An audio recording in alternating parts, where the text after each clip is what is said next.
अल्हम्दुलिल्लाह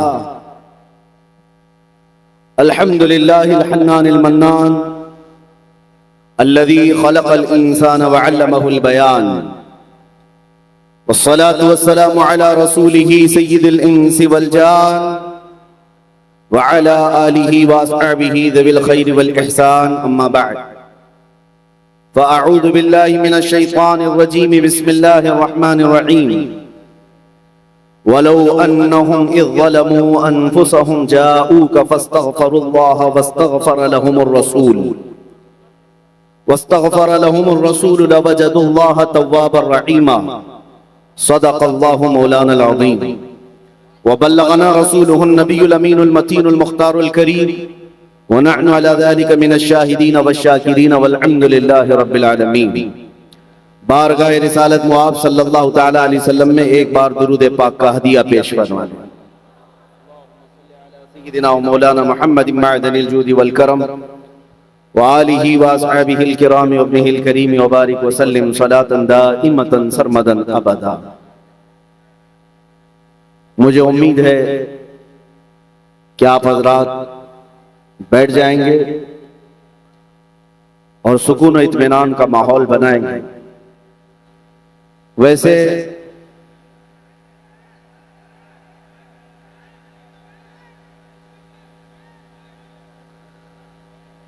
हर जलसे में हमारे लिए यही मसला है। एक साहब ने कहा, यूपी के ही अधिकारी हैं, हमारे जलसों के परमिशन के लिए बड़े मसले होते हैं। मैंने उनसे कहा मैं ऐसी कौन सी डेंजर तकरीर करता हूं? तो उन्होंने कहा आधा तो तकरीर से खौफ लगता है, आधे से ज्यादा जो नारे लगते हैं उससे ज्यादा तकलीफ होती है। पता ये चला कि ये जो रात के वक्त बेदार मजमा लब्बैक का नारा लगाता है, इससे कुफ्र के चूल्हे भी हिल चुके हैं। बहुत सारे खीमों में जलजला है, अगरचे आपको इस चीज की खबर ना हो, हमें अंदाजा है। नाज़िम इजलास हमारा तारुफ बड़े लंबे चौड़े अल्फाज में आपके सामने करा रहे थे। सबसे पहली बात तो यह है कि मैं उस मिंबर पर आज खड़ा हूं। मुझे आज बड़ी फख्र और सआदत के साथ ये अर्ज करना है कि अल जामिअतुल इस्लामिया रोनाही, जिसकी खुशबुएं चार दांगे आलम में फैली हुई, उसके अजीम असातिज़ा का ये बाबरकत मिंबर है। इस पर बैठे हुए अकाबिर उलमा, निस्बत में मेरे दादा उस्ताद भी हैं। जामिया इस्लामिया रोनाही से खोशाची जो उलमा हैं वो मेरे असातिज़ा में से, और अल्हम्दुलिल्लाह मुझे इस बात पर फख्र है कि यहां से बटने वाले इल्म की खैरात हमने यूरोप की सरजमीन पर भी देखी है और अरब की सरजमीन पर भी देखी। और ऐ नौजवानों, तुम्हारा अपना तारुफ इसी इदारे की वजह से, तुम्हारी अपनी शनाख्त, तुम्हारी आइडेंटिटी इसी इदारे की वजह से। इस जामिया इस्लामिया ने तुम्हारे इस छोटे से कस्बे को पूरी दुनिया में पहुंचा दिया। अल्लाह ताला इसकी बरकतें सुबह क़यामत तक कायम व दायम रखे। और आज का ये इजलास, जैसे कि मुझे बताया गया, हुज्जाजे किराम ज़ियारत हरमैन तय्यबैन के लिए निकल रहे हैं। एजाज़न उनके लिए जलसा रखा गया। ये बड़ी खुशी की बात है कि इन मौक़े पर भी हमारे यहाँ जलसे हो जाते हैं, और इन्हीं जलसों की मुनासिबत से हम अपने अकीदे और अपने जज्बात अपनी कौम तक रख पाते हैं। मेरे अजीजों, हमारा इतना ही इंट्रोडक्शन है, हमारा इतना ही तारुफ है। या रसूल अल्लाह, तेरे इश्क की बदौलत मुझे जिंदगी मिली है। या रसूल अल्लाह, तेरे इश्क की बदौलत मुझे जिंदगी मिली है। मेरी बात बन गई है तेरी बात करते करते, है जो जिंदगानी बाकी ये इरादा कर लिया है, तेरे मुनकिरों से आका मैं मरूंगा लड़ते लड़ते। या रसूल अल्लाह, जब तक बिके न थे तो कोई पूछता न था, जब तक बिके न थे तो कोई पूछता न था, तुमने खरीद कर हमें अनमोल कर दिया। ये नाज़ी अंदाज हमारे नहीं होते, झोली में अगर टुकड़े तुम्हारे नहीं होते, जब तक के मदीने से इशारे नहीं होते, रोशन मेरी किस्मत के सितारे नहीं होते। और हमारी तकरीर का खुलासा और एक मैसेज शुरू में ही अगर मैं बताऊं तो सिर्फ इतना ही है, ऐ दीवानों बेदाम ही बिक जाइए बाजारे नबी में, बेदाम ही बिक जाइए बाजारे नबी में, इस शान के सौदे में खसारे नहीं होते। हमने अपनी जिंदगी में देखा है अजीजा ने गिरामी वक़ार हुजूर अकरम सल्लल्लाहु तआला अलैहि वसल्लम का कुर्ब और उनकी इज्जत के साथ पहरेदारी की वफादारी इंसान को ऐसा बना देती है, बेबाक बना देती है, दुनिया की ताकतों से वो खौफ करना छोड़ देता। आज हमारे आगे पीछे कोई बड़ी ताकतें नहीं है जो यहां तक आपके सामने हमें आने तक हिफाजत के साथ लाती हूं, कोई नहीं है, तन्हा चलते हैं। आपके इलाके के हालात आप अच्छी तरह से जानते हैं। शायद अभी हफ्ता भर नहीं हुआ होगा, मऊ घोसी में मैं हाजिर था। एक साहब वहां पर डरे हुए हमसे पूछ रहे थे कि यहां हमारे देश के, हमारे प्रदेश के हालात बड़े खराब है, यहां तक आपको आने में कोई दिक्कत तो नहीं है? क्योंकि यहां जो राज है वो आप जानते हैं, बिल्डोजर वाला राज है, तो आपको आने में कोई दिक्कत तो नहीं है। और आप यहां स्टेज पर आकर आसानी से बोल पाते, कोई दिक्कत तो नहीं। उस दिन तक मेरे जहन में नहीं था, हमने आज उनको जवाब दिए देना था। वो तो मऊ था, घोसी था, हम तो अयोध्या भी पहुंच गए। हम तो ऑफिशियल अयोध्या पहुंच गए। और इंशाअल्लाह अज़ीज एक वक्त आएगा जब हर दीवार बल्कि हर इलाके से ये आवाज गूंजेगी, लब्बैक या रसूल अल्लाह। अजीजा ने गिरामी वक़ार, नौजवानों में मैं एक बेदारी देख रहा हूं, शमाल से जुनूब तक, मशरिक से मगरिब तक। अगर ये बेदारी बाकी रही और बढ़ गई तो इंशाअल्लाह इनकलाब को आना है।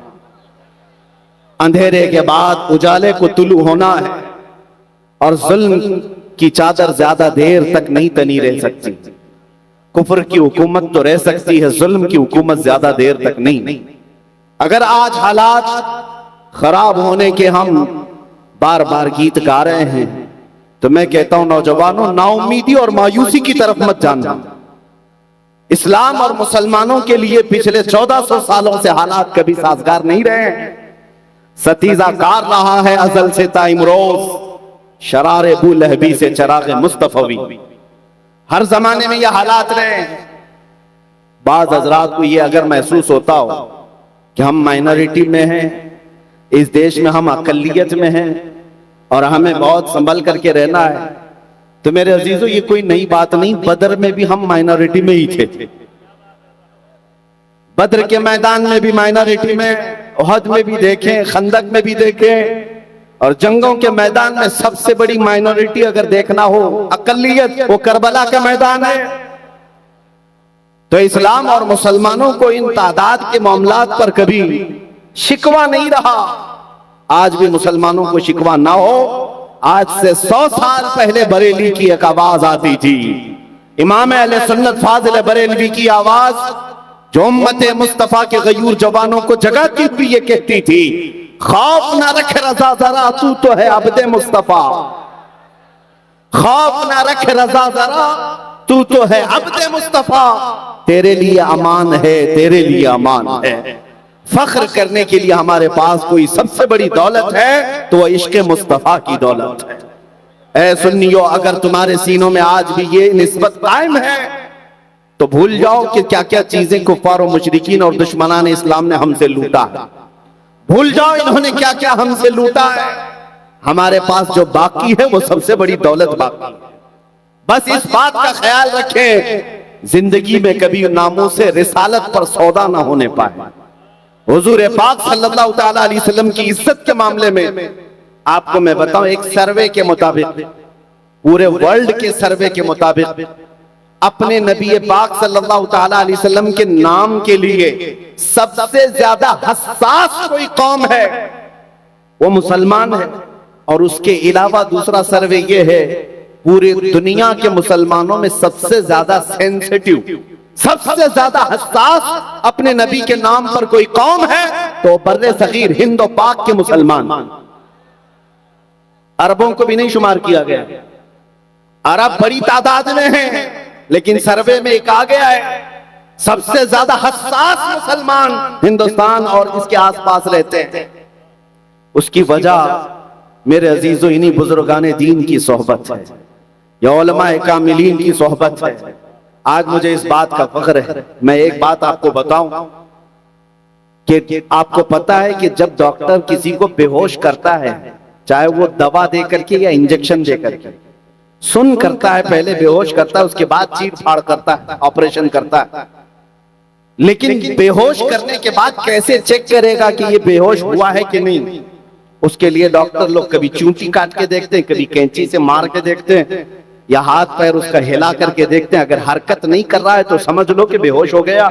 उसके बाद चीर फाड़ किया जाता है। ये दस्तूर है ऑपरेशन थिएटर का। इसी दस्तूर पर दुनिया में भी अमल होता है। किसी कौम को खत्म करने के लिए नशा दिया जाता है, पहले बेहोश किया जाए, और बरसों से उम्मते मुस्लिमा को नशा दिया जा रहा है। सिर्फ हेरोइन कोकेन का नशा नहीं है, अफीम चरस गांजे का नशा नहीं है, इंटरनेट भी एक नशा है जो हम सबको दिया गया है। इस पूरी उम्मत को इस नशा में मुब्तला करके रखा गया पिछले कई सालों से, और सालों से नशा में रख करके कौम मुस्लिम को देखा गया। सिर्फ मैं हिंदुस्तान की बात नहीं कर रहा हूं, पूरे दुनिया में। अब चेक करने का वक्त आया कि मुसलमान पूरे बेहोश हुए कि नहीं हुए। इनको चेक करने का तरीका यह था कि इनके नबी की शान में गुस्ताखी की जाए, इस्लाम, कुरान और अल्लाह की जात पर भोंका जाए, फिर देखते हैं इसमें कितने जिंदा हैं और कितने सोए हुए। अब ये जो गुस्ताखियां हो रही हैं, ये चेक करने का टाइम है इनके। जगह जगह से ये मुसलमानों की बेदारी को नापना चाहते हैं। इन्होंने अरबों में भी देखा, यूरोप में भी करके देखा, जहां जहां हुजूर पाक सल्लल्लाहु अलैहि वसल्लम की शान में गुस्ताखियां कराई गई, फिर मंजर को देखा कि कितने जागे हैं, कितने सोए, बेदार कितने। मेरे अजीजों, अरबों में तो ऐसी नींद है कि उनमें से कोई उठने को तैयार नहीं। चाहे कुछ भी बोल दिया जाए इस्लाम के खिलाफ, रसूल पाक के खिलाफ, वो एक गहरी नींद सोए हुए हैं। लेकिन जब यहां से कोई कुत्ता भौंका हमारे मुल्क से, तो फिर मैंने देखा है हिंदुस्तान के शुमाल से जुनूब, मशरिक से मगरिब तक हर इलाके से मुसलमान बच्चा बोल पड़ा, लब्बैक या रसूल अल्लाह। ये इस बात की अलामत है कि नशा तो तुम्हें दिया गया और नशा हमें भी दिया गया है, लेकिन अभी हमारी कौम बेहोश नहीं हुई, अपने नबी के नाम पर अभी भी होश में है। और जब तक ये होश बाकी रहेगा, याद रखना तुम्हारा चीर फाड़ नहीं हो सकेगा, ऑपरेशन नहीं हो सकेगा। जब तक ये जिंदगी बाकी है, ऑपरेशन नहीं हो सकेगा। अजीजा ने गिरामी वकार, खास तौर पर मैं यूपी के मुसलमानों को ये बताना चाहता हूं, खौफ और डर के साथ अगर जीने पर तुम्हें मजबूर किया जा रहा हो तो निकाल फेंको। हमारी तारीख है, पुरानी तारीख है। तुम्हारे लिए खौफ का माहौल रास नहीं आता, सेब नहीं देता। अगर कहीं मॉब लिंचिंग करके किसी का वीडियो वायरल किया जाए, किसी का घर तोड़ करके उसके बर्बादी को वायरल किया जाए और तुम्हारे दिलों में दहशत डाली जाए, तो निकाल फेंको इस खौफ को। डर के मारे अपनी टोपियां छुपाना, डर के मारे अपनी दाढ़ियां छिला देना, डर के मारे अपनी मस्जिदों के दरवाजे बंद करना, ये हरकतें मत करो, बल्कि फिर सीना से पर होकर मैदान में उतर आओ और दुश्मनाने इस्लाम को ये जवाब दे करके सुनाओ कि ये जो तुम छोटे मोटे हरकतें करके हमारे दिलों में दहशत डालना चाहते हो, ये हमारी पुरानी तारीख है। हम उस कौम से वाबस्ता हैं जहां हर साल मुहर्रम में हमें करबला की दास्तान सुनाई जाती है। हमें हर साल हुसैन आजम की कुर्बानी सुनाई जाती है, इसलिए नहीं कि छाती पीट पीट करके रोए, इमाम हुसैन पर मातम करें। मुहर्रम में करबला की दास्तानें इसीलिए सुनाई जाती हैं कि हमारा हर बच्चा कट जाने के बाद भी ये अज़्म लेकर के तैयार रहे, इस्लाम जिंदा होता है हर करबला के बाद, इस्लाम जिंदा होता है हर करबला के बाद। बस मेरे ये तमहीदी कलमात थे। मैं अक्सर अपनी तकरीर की शुरुआत इसी बात से करता हूं कि तुम अपने दिल से खौफ निकालो, डर निकालो। या आप ही के स्टेज की बात है, एक तकरीर हुई, दूसरे दिन स्टेज पे मौजूद, यहाँ तो बड़े जिम्मेदार उलमा हैं और इन्हीं के मेहरबानी और इनायत से मैं बोल रहा हूं, लेकिन मुझे उम्मीद है गब्बर साहब भी बैठे हुए हैं और नाम से ही लगता है कि यहां पर कुछ ना कुछ है।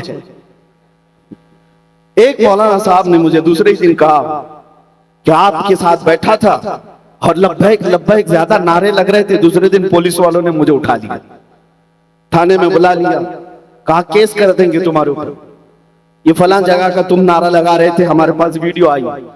हमने उनसे कहा क्या आप डरे हुए हैं कि लब्बैक का नारा लगाने पर आप पर केस हो रहा है? कहा नहीं, मैं आपसे कह रहा हूं। मैंने कहा खुश हो जाओ, इससे बेहतर चीज और क्या हो सकती है?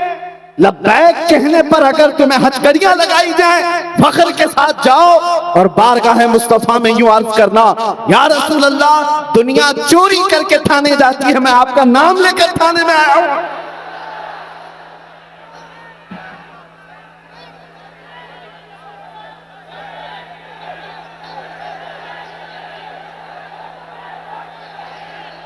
लब्बैक या रसूल अल्लाह। अजीज़ान गिराम वक़ार, बस चंद बातें आपके सामने ज़ियारत हरमैन शरीफैन के मुतालिक अर्ज करूंगा, इसलिए कि लंबी तकरीर का वक्त नहीं। उलमाए किराम गर्मी में भी परेशान हैं और आप हजरात भी परेशान होंगे, जितनी देर बैठेंगे पसीने में शराबोर होंगे। ये मैं बात जानता हूं, ऐसी आप नातखानों को भी कहते रहते हैं।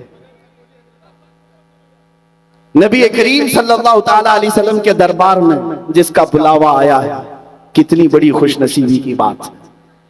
दुनिया में सबसे अजीम मकाम पर कोई जा रहा है, हमारे बुजुर्गों का तरीका ये रहा, उसके एहसास में घर से बाहर निकल आते हैं, एक हाजी को एहराम पहने हुए देखना भी ये सवाब है, उसकी रुखसती में उसके साथ चलना भी ये सवाब है, क्योंकि वो जा रहा है उस अजीम मुकद्दस मकाम पर जिसके बाद कोई और मकाम नहीं, उस आला मकाम पर जा रहा है। लेकिन जाने वालों की भीड़ है, जो जा रहे हैं उनसे मैं कहता हूं, हिंदुस्तान से तकरीबन 1.5 लाख से ज्यादा जा रहे हैं। भीड़ को मत देखो, तुम किसके साथ जा रहे हो और किस अकीदे के साथ जा रहे हो, ये बहुत मायने रखती है बात।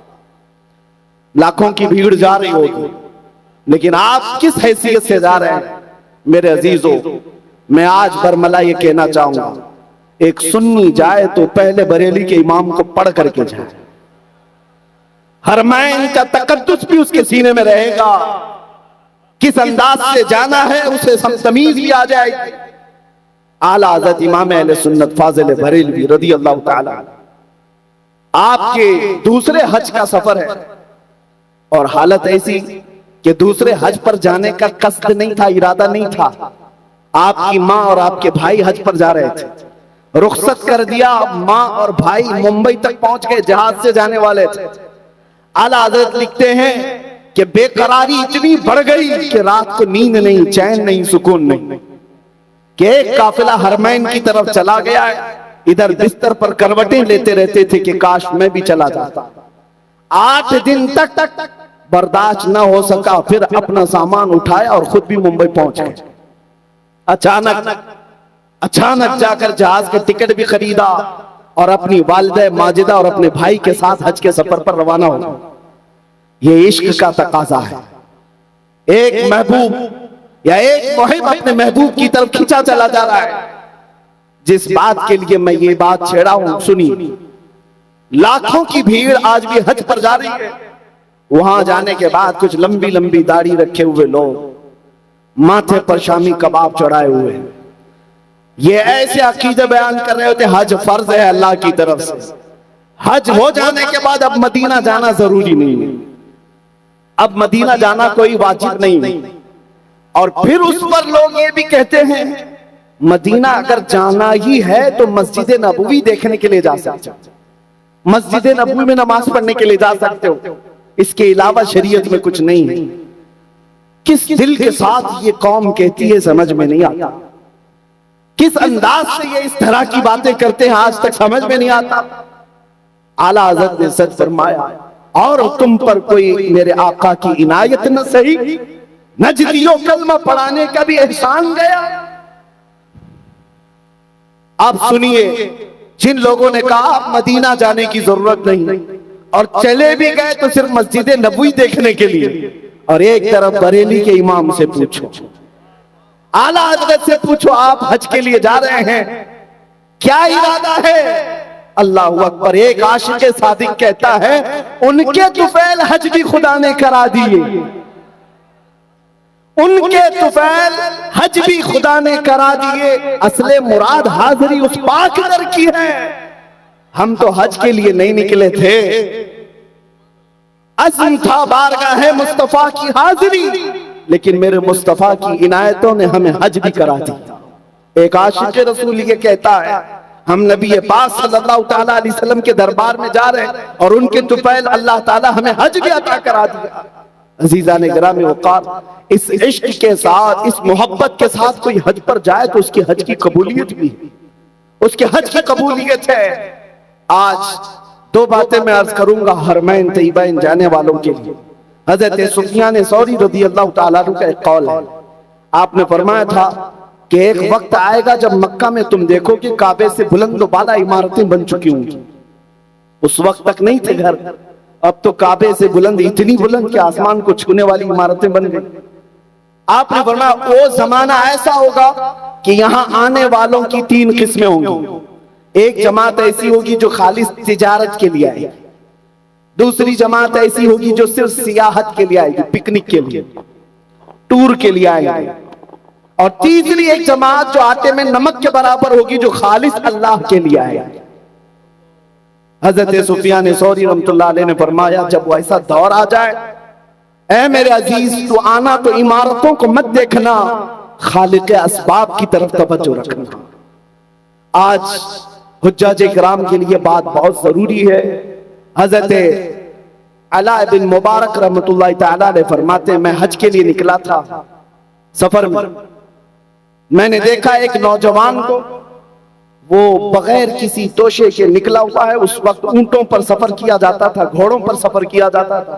एक नौजवान तन्हा जा रहा है काफिले के बगैर। रास्ते में हजरत इब्ने मुबारक ने उसे पकड़कर पूछा कहां जा रहा है? उस नौजवान ने कहा मैं हज के लिए जा रहा हूं, खाने काबा।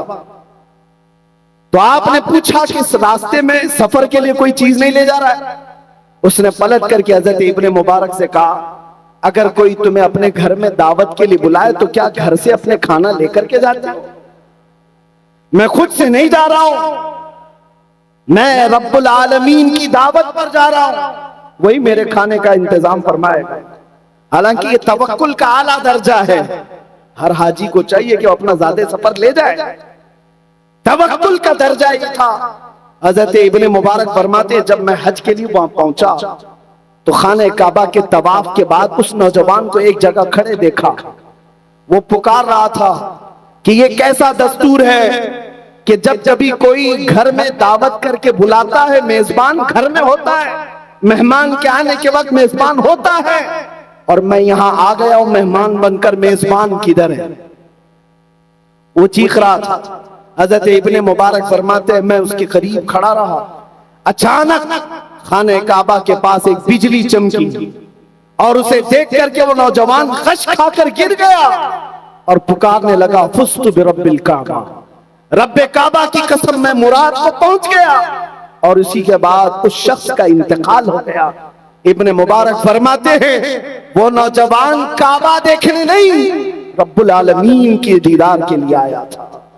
अजीज़ान गिरामी वक़ार, हज बैतुल्लाह को जाने वाला आज वहां पर हाजी जाकर के देखता है होटल के बेड कैसे हैं, होटल के दरवाजे कैसे, होटल की एसी कैसी है, आने जाने की गाड़ियां कितनी चमचमाती हैं, सड़कें कैसी बनी हैं, हरम की इमारतें कैसी हैं, इसी में उसके 40 दिन गुजर जाते हैं, इसी कैलकुलेशन में रह जाता है। सुबह क्या पकाया था, दोपहर में कौन सा बुफे लगा था, रात के वक्त खाने के कितने इंतजामात थे, इसी सारे मामलात में, इन्हीं सारे मामलात में वो अपना हज का सफर पूरा कराता है। अजीज़ान गिरामी वक़ार, जो हज पर जा रहे हैं उनके लिए नसीहत है कि वो दुनिया छोड़ करके जाएं। जानते हैं जब मेरे आका सल्लल्लाहु तआला अलैहि वसल्लम जब तशरीफ लाते तो यूं अर्ज करते खाने काबा के इहाते में, जीतु इलैका हारिबन या अल्लाह, ऐ अल्लाह मैं दुनिया से भाग कर तेरे पास आया। जबकि हुजूर के पास कौन सी दुनिया थी, नबी पाक सल्लल्लाहु अलैहि वसल्लम ने कौन सी दुनिया जमा कर रखी थी। दुनिया से आपका तर्के ताल्लुक मशहूर है, आपका ज़ुहद मशहूर है, लेकिन उसके बावजूद मेरे आका जब हरम काबा में आते तो कहते मौला मैं दुनिया से भागकर तेरी पनाह में आया हूं। आज का हाल ये है, सारी दुनिया लेकर के जा रहे हैं और हालात वहां पर ऐसे हैं। हमारे एक साथी कहने लगे अब तो उम्रे के वाजिबात बढ़ गए, तवाफ था, सही थी, हलक थी, अब सेल्फी भी वाजिब हो गई। हर एक को खाने काबा के पास खड़े होकर के सेल्फी लेना है, फोटो लेना है। हद हो गई मेरे अजीजों। बारगाह मुस्तफा की हाजिरी के वक्त रोंगटे खड़े हो जाना चाहिए। जिस दरबार के सामने से हम गुजर रहे हैं वहां पर लोगों को देखा, एक हाथ में चप्पल, एक हाथ में फोटो, मोबाइल वीडियो करते हुए वहां से गुजर गए, उन्हें पता भी नहीं चला किसके सामने आए थे। जाने वालों से मैं इतनी बात जरूर कहूंगा, तुम जिस शहंशाह आजम के दरबार में जा रहे हो तुम्हें पता है वो मकाम क्या है। अदब का है ज़ेरे आसमां अज़ अर्श नाज़ुत्तर, नफस गुम करदा मी आयत जुनैद बायज़ीदी जा। आसमान के नीचे अदब की एक ऐसी जगह है जहां वक्त के जुनैद बगदादी, बायज़ीद बुस्तामी जैसे औलिया भी आते हैं, अपनी सांसों को रोक लिया करते हैं। वो सांसों को रोक लिया करते थे कि निकलने वाली सांसों से कई बारगाह रसूल की बेअदबी ना होने पाए। लोगों ने आज तमाशा बना रखा है, लेकिन बगदाद शरीफ में हमने देखा, इराक में अगरचे वहां पर शिया लोगों की हुकूमत, करबला, कूफा और नजफ में किसी को मोबाइल अंदर ले जाने की इजाजत देती नहीं। जितनी देर अंदर बैठते हैं सुकून के साथ फातिहा पढ़ते हैं, दुआएं करते रहते सारे लोग।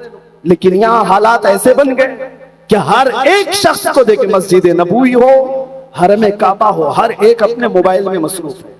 सारी दुनिया मोबाइल में लेकर के अंदर गया है। उसका इखलास कब आएगा, उसके अंदर रिक्कत कब आएगी। वहां बैठ करके पूरी कौम को दिखाना है कि मैं यहां बैठा हुआ हूं। क्या ये हज के अरकान में से हो गए? क्या ये हज के अरकान हो गए? अजीज़ान गिरामी वक़ात, दिल की हुजूरी के साथ अगर नहीं गया तो फिर कुछ नहीं।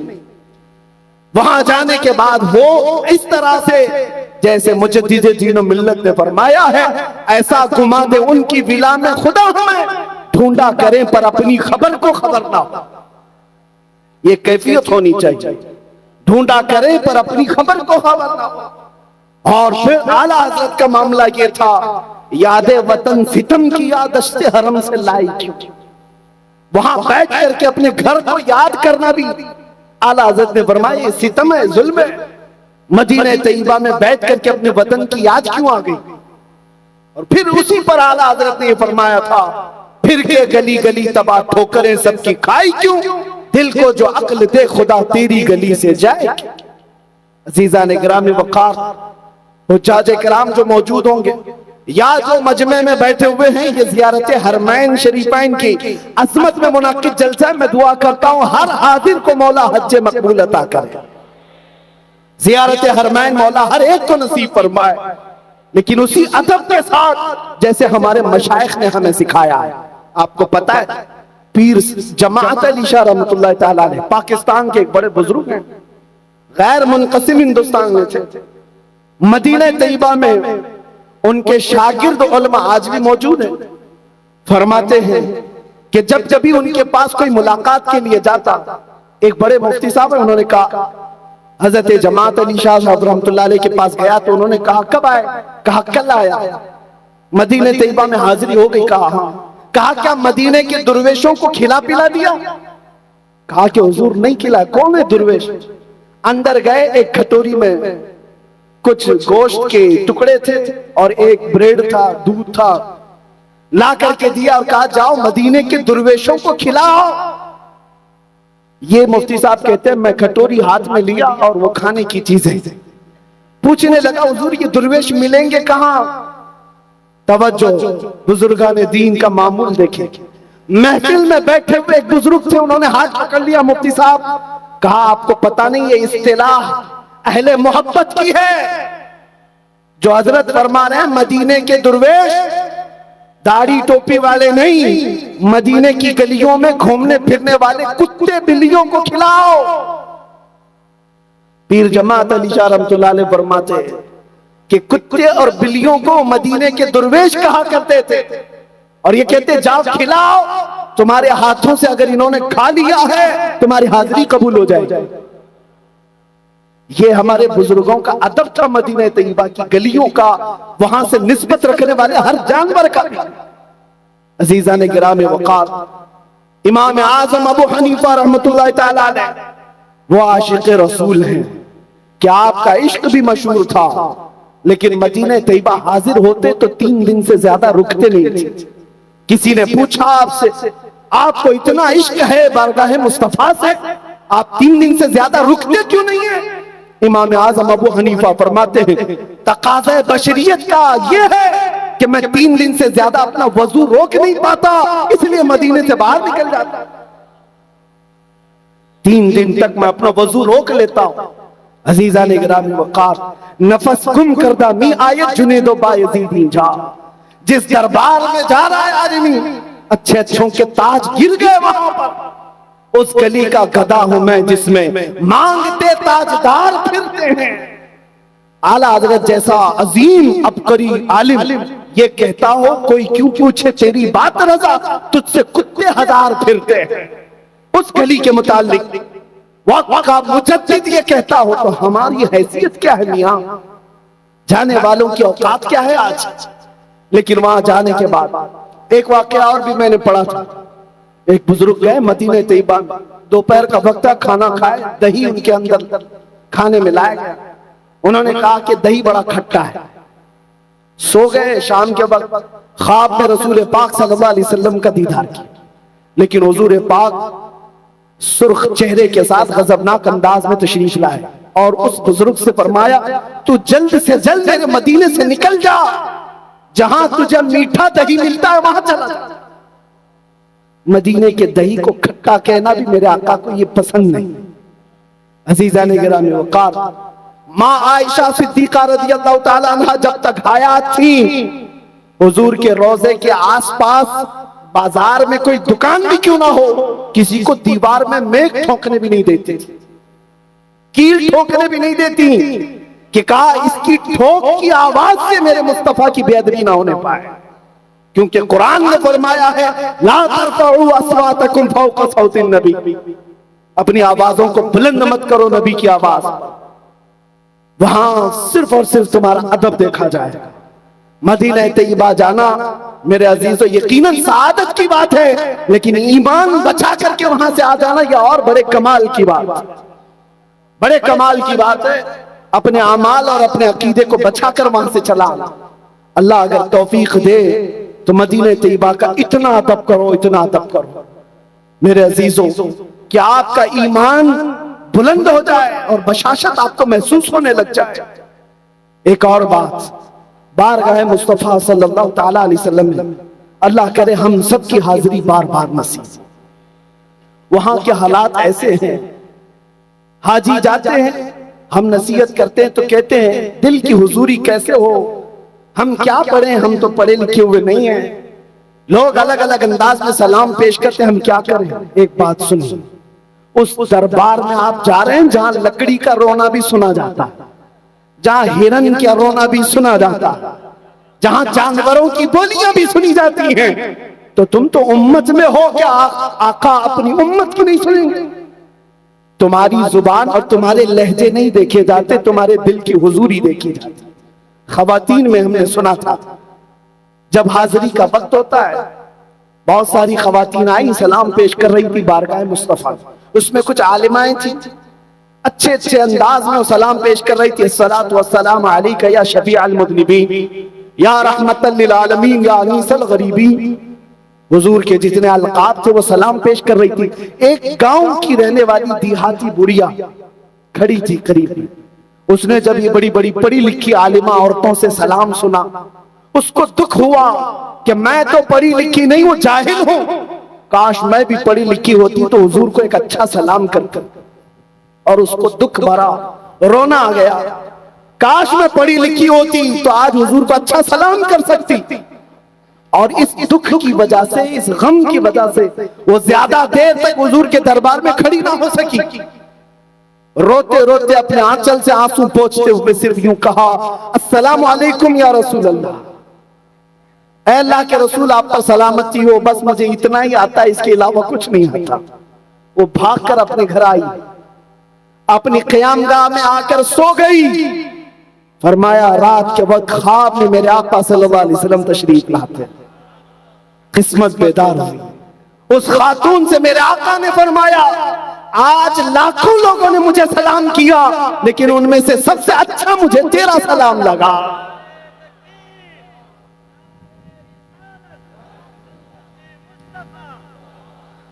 मेरे अजीजों, वहां दिल की हुजूरी देखी जाती है। बारगाह मुस्तफा में अगर दिल हाजिर है तो जल्दी सुना भी जाता है। आपको जुबान से कहने की जरूरत भी क्या है। एक सहाबी फरमाते हैं, मैं अपने घर की शिकायतें लेकर बारगाह मुस्तफा में पहुंचा। अकीदा भी सुने, सहाबी का अकीदा फरमाते हैं, मेरी माँ और मेरे बाप का इंतकाल हो चुका था। मैं बड़ा गमगीन था और मैंने ये सोचा हुजूर से उनकी मगफिरत की दुआ करूं। और वालिदैन के इंतकाल के बाद गरीबी बहुत आ गई, तंगदस्ती आ गई। मेरी गुर्बत और तंगदस्ती के लिए भी दुआ करा। असर का वक्त था, आए नबी करीम सल्लल्लाहु अलैहि वसल्लम असर के बाद मस्जिद नबवी में बैठे हुए, लेकिन बड़े बड़े सहाबा हुजूर को अतराफ से घेरे हुए। ये गरीब सहाबी कहते मेरे जाने की हिम्मत नहीं हुई, कैसे लोगों को फलांग करके हुजूर के पास जाऊं। बैठा रह गया, मगरिब हो गई। मगरिब जैसी हुई, नबी करीम सल्लल्लाहु अलैहि वसल्लम ने नमाज पढ़ाई।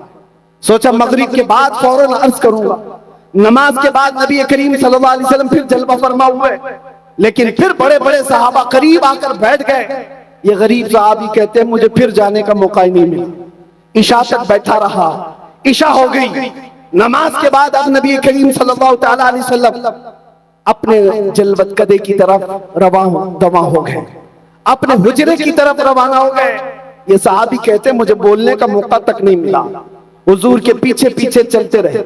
नबी करीम सल्लल्लाहु अलैहि वसल्लम अपने हुजरे के दरवाजे तक पहुंचे, पलट करके देखा ये गरीब सहाबी पीछे आ रहे।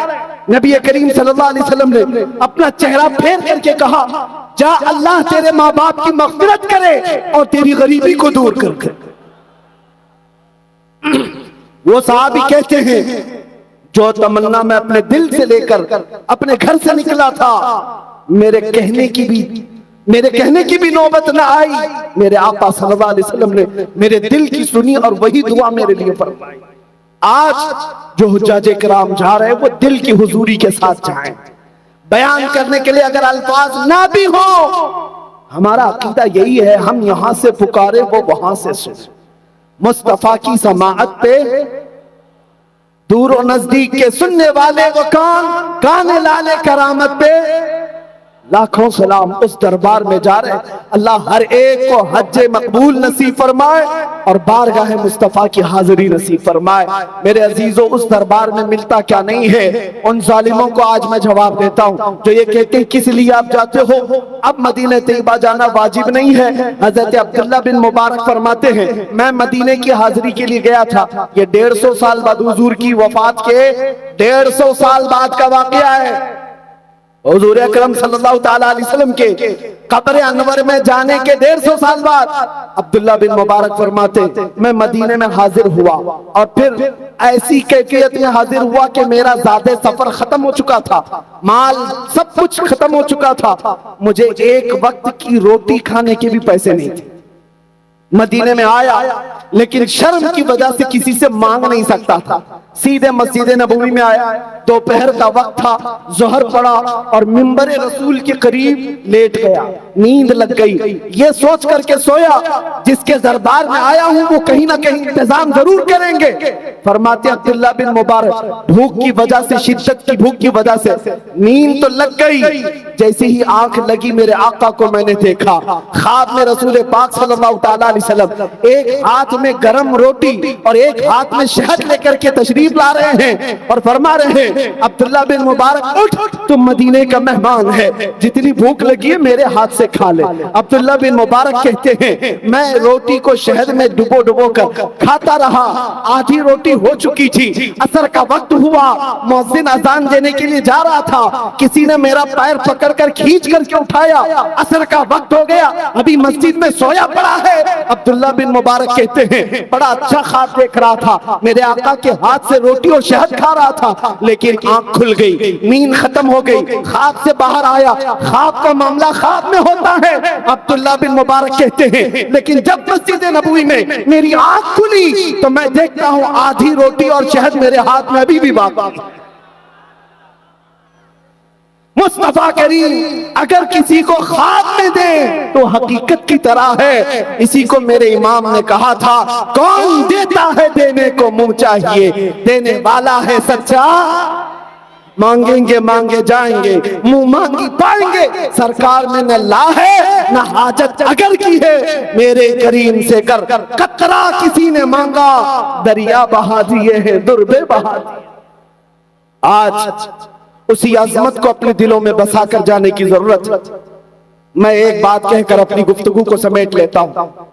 हजरत अबू हफ्स समरकंदी रहमतुल्लाह ताला बड़े बुजुर्ग हैं, अपनी किताब में फरमाते हैं कि हमने मक्का मुकर्रमा में एक शख्स के मुतालिक ये सुना कि अचानक एक शख्स का इंतकाल हुआ। उसका एक अकलौता बेटा था घर में। जैसे ही उसका इंतकाल हुआ उस शख्स का चेहरा गधे की तरह बन गया, चेहरा बिगड़ गया। अकलौता बेटा उसका है, बेटे ने देखा बाप की शक्ल बिगड़ गई, जल्दी से घर का दरवाजा बंद कर दिया, कुआड़ लगा दिया, घर की औरतों को समझाया, किसी को बाहर कहने की जरूरत नहीं। बाप का चेहरा जब बदल गया है, हम लोग किस कैफियत से लोगों को बुलाएंगे आखिरी दीदार करने के लिए? एक काम करते हैं, घर में गड़ा खोदेंगे, यही दफन कर देंगे, और इसके अलावा चारा क्या है? दिखाना भी तो बड़ी जिल्लत की बात है कि चेहरा जानवर की तरह नजर आ रहा है। वो रोता हुआ गमगीन बैठा हुआ था, बेटा अपने बाप की मौत की गम और चेहरा बदलने का दुख और ज्यादा। अचानक उसके घर का दरवाजा खुलता है, एक बुजुर्ग घर के अंदर आते हैं, चेहरे पर चादर पड़ी हुई। सीधे वो बुजुर्ग उस मैयत की तरफ गए और उस मैयत के चेहरे से चादर हटाई और अपना हाथ उस पर फेरा, दुआ की। वापस पलट आए और इस नौजवान से पूछा, क्या बात है, क्यों रो रहा है? वो नौजवान कहता, आप कहां से आ गए मेरे घर? मैं तो सारे दरवाजे बंद किया था और आप नहीं देखती। ये चेहरा उठा नहीं रहा है, नौजवान गम के मारे रोता हुआ कह रहा है, आपने तो देख लिया मेरे बाप का चेहरा किस तरह हो गया, मैं दुनिया को क्या बताऊं आज? उस बुजुर्ग ने कहा, तेरे बाप का चेहरा कुछ तो नहीं हुआ, जा उठकर देख तो सही। ये नौजवान कहता है, मैं उठ करके गया, जाकर देखा तो मेरे बाप का चेहरा चांद की तरह चमक रहा है, कोई बिगड़ा हुआ नहीं, कोई जानवर की सूरत नहीं। देख करके खुशी के मारे रोने लग गया। अब ये नौजवान उस बुजुर्ग को पकड़ने के लिए आया, वो दरवाजे तक जा चुके थे, दौड़ता हुआ आया, दामन पकड़ लिया, कहा, आप कौन हैं? अल्लाह के फरिश्ते हो और आपने मेरे घर में होने वाले इस हादसे को कैसे टाल दिया? आए हुए बुजुर्ग ने पलट करके कहा, अना मुहम्मदुन रसूलुल्लाह, मैं मोहम्मद अल्लाह का रसूल हूं। बात यह है कि तेरा बाप कुछ गुनाह ऐसे करता था जिसकी वजह से अल्लाह गजबनाक था, अल्लाह नाराज था, लेकिन तेरे बाप की एक अदा ऐसी थी कि तेरा बाप रोजाना बिस्तर पर उस वक्त तक नहीं लेटता था जब तक 100 बार मुझ पे दुरूद नहीं भेजता। आज जब इसकी मौत हो गई, जो फरिश्ता इसका पढ़ा हुआ दुरूद मुझ तक लाता, उस फरिश्ते ने कहा, या रसूल अल्लाह, जो रोजाना आपके दरबार में दुरूद भेजता, उसके किसी गुनाह की वजह से अल्लाह ने उस पर अजाब की शक्ल पेश की है, आप करम फरमा दें। हुजूर फरमाते हैं मैं तेरे घर आया, इसका चेहरा बदला हुआ था, मैंने तेरे बाप के चेहरे पर हाथ रखकर अल्लाह से अर्ज की कि मौला जो चेहरा मुझ पर दुरूद पड़ता है उस चेहरे को तू अच्छी शक्ल दे दे। मौला ने मेरी सिफारिश पर तेरे बाप के चेहरे को चांद की तरह बना दिया। लमा अबू हफ्स समरकंदी रहमतुल्लाह अलैह फरमाते हैं उस मुस्तफा को जिसने दुनिया में दिल से याद किया, उस रसूल ने अपने गुलाम को कभी तन्हा होने नहीं दिया। इसीलिए मेरे इमाम कहते हैं हम गरीबों के आका पे बेहद दुरूद, हम फकीरों की सरबत पे लाखों सलाम, जो न भूला हम गरीबों को रजा, याद उसकी अपनी आदत की थी। अजीजा ने गिरामे औकात, मैंने शुरू में ही कहा था मेरी तकरीर का खुलासा सिर्फ यह है कि मैं तुम्हें उस दौर पर जोड़ना चाहता हूं, उस रस्सी से जोड़ना चाहता हूं जिस रस्सी से मेरे आका के सहाबा जुड़े हुए थे, ताबाईन जुड़े हुए थे, औलिया कामिलीन जुड़े हुए थे। आज भी तुम्हारे पास वो निस्बत बाकी है, बस उस शमा को, उसकी लौ को थोड़ी तेज करने की जरूरत, तेज करने। आपको क्या लगता है आपके पास कुछ नहीं है? कुछ नहीं है, बहुत कुछ है। आप जैसे मुझे कहा गया गब्बर साहब इलेक्शन में नहीं आए, ऐसे कितने नहीं आए, हार गए, जीते नहीं, ठीक है, उसके बावजूद भी मैं आपको एक बात बता दूं, अल्लाह की तरफ से तुम्हारी तादाद कम होने के बावजूद जालिम दुश्मनों के दिलों पर ऐसा खौफ अल्लाह ने तुम्हारा रखा है जो तुम महसूस नहीं कर सकते, तुम्हें महसूस नहीं होता। अल्लाह ने ये रौब रखा है मेरे मुस्तफा की बरकत से। इश्क़ मुस्तफा जब तक होगा तुम्हारा रौब कायम होगा, कायम होगा। और आज वो निस्बत तुम्हारे पास बाकी, यूं ही ये मीडिया 24 घंटे तुम्हारे लिए नहीं भोंकती, ये दज्जाली मीडिया 24 घंटे तुम्हारे ऊपर डिस्कस क्यों करती? आपको पता है, एक तरफ तो ये कहते हैं ये अकलियत में है, कम तादाद में, पढ़े लिखे नहीं है, माल में नहीं है, डिपार्टमेंट में नहीं है, ओहदों में नहीं है। फिर मैं कहता हूं फिर हम ही को सारा मुद्दा बनाते क्यों? हमारे पास जब कुछ है ही नहीं तो सारे इलेक्शन का मुद्दा भी हम ही होते हैं। अरे इस मुल्क में और भी दूसरे कौमें भी जी रही हैं, सिख भी हैं, पारसी भी हैं, ईसाई भी हैं, जैन भी हैं, लेकिन जीतने के लिए हमारा ही नाम चाहिए। वजह क्या है? और हर जगह डिस्कस तुम्हारे ऊपर ही होना है। दुनिया को पता है ये अगरचे अकलियत में है, लेकिन इनके पास कोई एक दौलत ऐसी जिसको 100 साल पहले इकबाल ने कहा था, कुछ बात तो है कि मिटती नहीं हस्ती हमारी, कुछ बात तो है कि मिटती नहीं हस्ती हमारी, सदियों रहा है दुश्मन दौरे जमा हमारा, तौहीद की अमानत सीनों में है हमारे, आसान नहीं मिटाना नामो निशा हमारा, यूनानो मिस्र और रोमा सब मिट गए जहां से, बाकी मगर है अब तक नामो निशा हमारा। मेरे अजीजों, दुनिया को पता है हमारे सरों से बगदाद में मीनार बना दिया गया, दरियाए दजला को हमारे खून से लाल कर दिया गया। बड़ी तारीख हमारी मौजूद है, जंगों की तारीख, कत्लेआम की तारीख, चंगेज भी आया, हलाकू भी आया, यजीद भी आया, पता नहीं कैसे हज्जाज बिन यूसुफ भी आए, जो बड़े बड़े डिक्टेटर आकर इस इस्लाम का कुछ न कर सके। 5 साल की नशेड़ी हुकूमत तुम्हारा क्या बिगाड़ सके? ये नशा में चूर है, ये भंग पी करके बात करते हैं, इसके अलावा कुछ नहीं। अरे वो गुफे में बैठे हुए पाखंडी ये कहते हैं इस्लाम का विनाश कर देंगे। मैं तो उनसे कहता हूं जरा अपने बदन की खुजली मिटा के दिखा, तुमसे वो नहीं हो सकता। इस्लाम उस अजीम दरख्त का नाम है जिसकी जड़ें तहतुस्सरा और शाखे औजे सुरैया पर है। इसकी जड़ तो दूर की बात है, इसका पत्ता भी नहीं हिला सकता। और इस्लाम के खत्म होने का मतलब हमारा कत्ल हो जाना इस्लाम का खत्म नहीं है। मुझ जैसे 1000 उलमा को भी कत्ल कर दो। अंग्रेजों ने देखा है आजादी के मौके पर 30,000 उलमा को सूली पर चढ़ा कर देखा है। आओ ब्रिटिश को बुला करके पूछो, ये बड़े बड़े उलमा को तुम तो यहाँ लटका कर गए थे, लेकिन अभी भी तो हर कौम पुकारती है लब्बैक या रसूल अल्लाह। आज भी ये जिंदा है। उन्हें मालूम होना चाहिए ये गर्दनों को काट देने का नाम इस्लाम का खत्म नहीं है। इस्लाम तेरी नब्ज न डूबेगी हश्र तक, तेरी रगों में रवा खून है 4 यार का।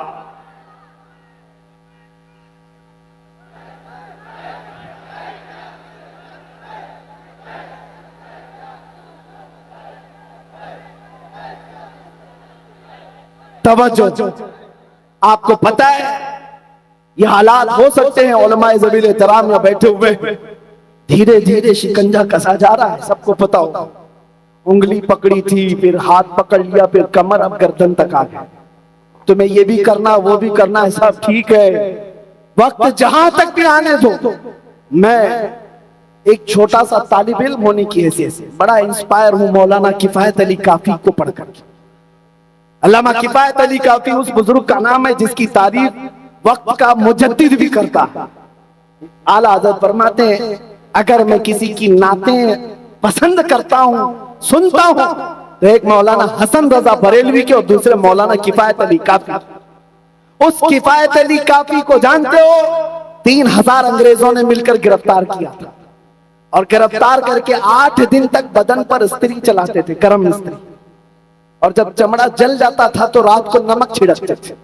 उस आलिम का इम्तिहान था, हर दिन कहा जाता, कबूल कर लो हमारी हुकूमत को, तुम्हें किसी ओहदे पर बिठा दिया जाएगा, वजारत दे दी जाएगी। किफायत अली काफी रहमतुल्लाह अलैह ने यही कहा था, मेरा ईमान इतना सस्ता नहीं है कि एक ओहदे के लिए बेच दूं। लेकिन उसके बाद अंजाम क्या हुआ? अंग्रेजों ने 8 दिन के बाद उनको सूली पर चढ़ाया। मुरादाबाद शहर ज्यादा दूर नहीं है, मुरादाबाद के चौराहे पर मौलाना किफायत अली काफी को फांसी के फंदे पर लटकाया जा रहा था। उस वक्त उस आशिक रसूल से पूछा गया, कोई आखिरी ख्वाहिश है? बीवी से मिलना है, बच्चों से मिलना है, किसी को कुछ नसीहत करना है? उस आशिक सादिक ने कहा, मेरी आखिरी ख्वाहिश ये है कि एक बार नाते रसूल पढ़ लो। फंदे पर जाने से पहले पुकार कर कहने लगे, कोई गुल बाकी रहेगा न चमन रह जाएगा, पर रसूलुल्लाह का दीने हसन रह जाएगा। सब फना हो जाएंगे काफी वो, लेकिन हश्र तक नाम हजरत का जुबानों पर चलन रह जाएगा। किफायत अली काफी को फांसी पर लटका दिया और 8 दिन तक जश्न मनाया अंग्रेजों ने। एक मौलाना को हमने कत्ल कर दिया, कल को अगर मेरी फांसी होती है, मुझे मार दिया जाता है, हो सकता है कुछ लोग जश्न मनाए, खुशियां मनाए, बहुत आजादी के साथ बोलता था, खत्म हो गया। मौलाना किफायत अली काफी को एक आशिक रसूल समझ करके ही कत्ल किया गया, उनके इश्क की वजह से उन्हें फांसी पर चढ़ाया गया। लेकिन इन्हें निजाम कुदरत पता नहीं, इन कुत्तों को। एक आशिक रसूल को तुमने मुरादाबाद में फांसी पर चढ़ाया, उसके पड़ोस शहर में बरेली में मौलाना इमाम अहमद रजा को पैदा किया। एक चिराग बुझाओगे, मौला दूसरा ऐसा जलाएगा चिराग। किफायत अली काफी को तुमने फांसी पर चढ़ाया, लेकिन मौला ने एक ऐसा आशिक उस पड़ोस शहर बरेली में पैदा किया कि फिर उठते साथ कलम संभाला और फिर हर एक के दिल में इश्क रसूल भर दिया और हर एक के मतमह नजर को मदीने की तरफ कर दिया। और फिर हर जगह से आवाज आने लग गई, डाल दी कल्ब में अज़मत मुस्तफा सैयदी आला हजरत अजीजा ने गिरामी वक़ार। मेरा सिर्फ इतना ही कहना है, यह दौलत आज भी तुम्हारे पास बाकी है, इस दौलत को और बढ़ा लो, इस शमा की लौ को और बढ़ा लो, फिर देखना इनकलाब को आना है। मैं अपनी गुफ्तगू इस बात पर खत्म करता हूँ कि मोहम्मद से वफा तूने तो हम तेरे हैं, ये जहां चीज है क्या लौह कलम तेरे हैं। कुव्वते इश्क से हर पस्त को बाला कर दो और दहर में नामे मोहम्मद से उजाला कर दो। व आखिर दावाना अनिल हम्दुलिल्लाहि रब्बिल आलमीन।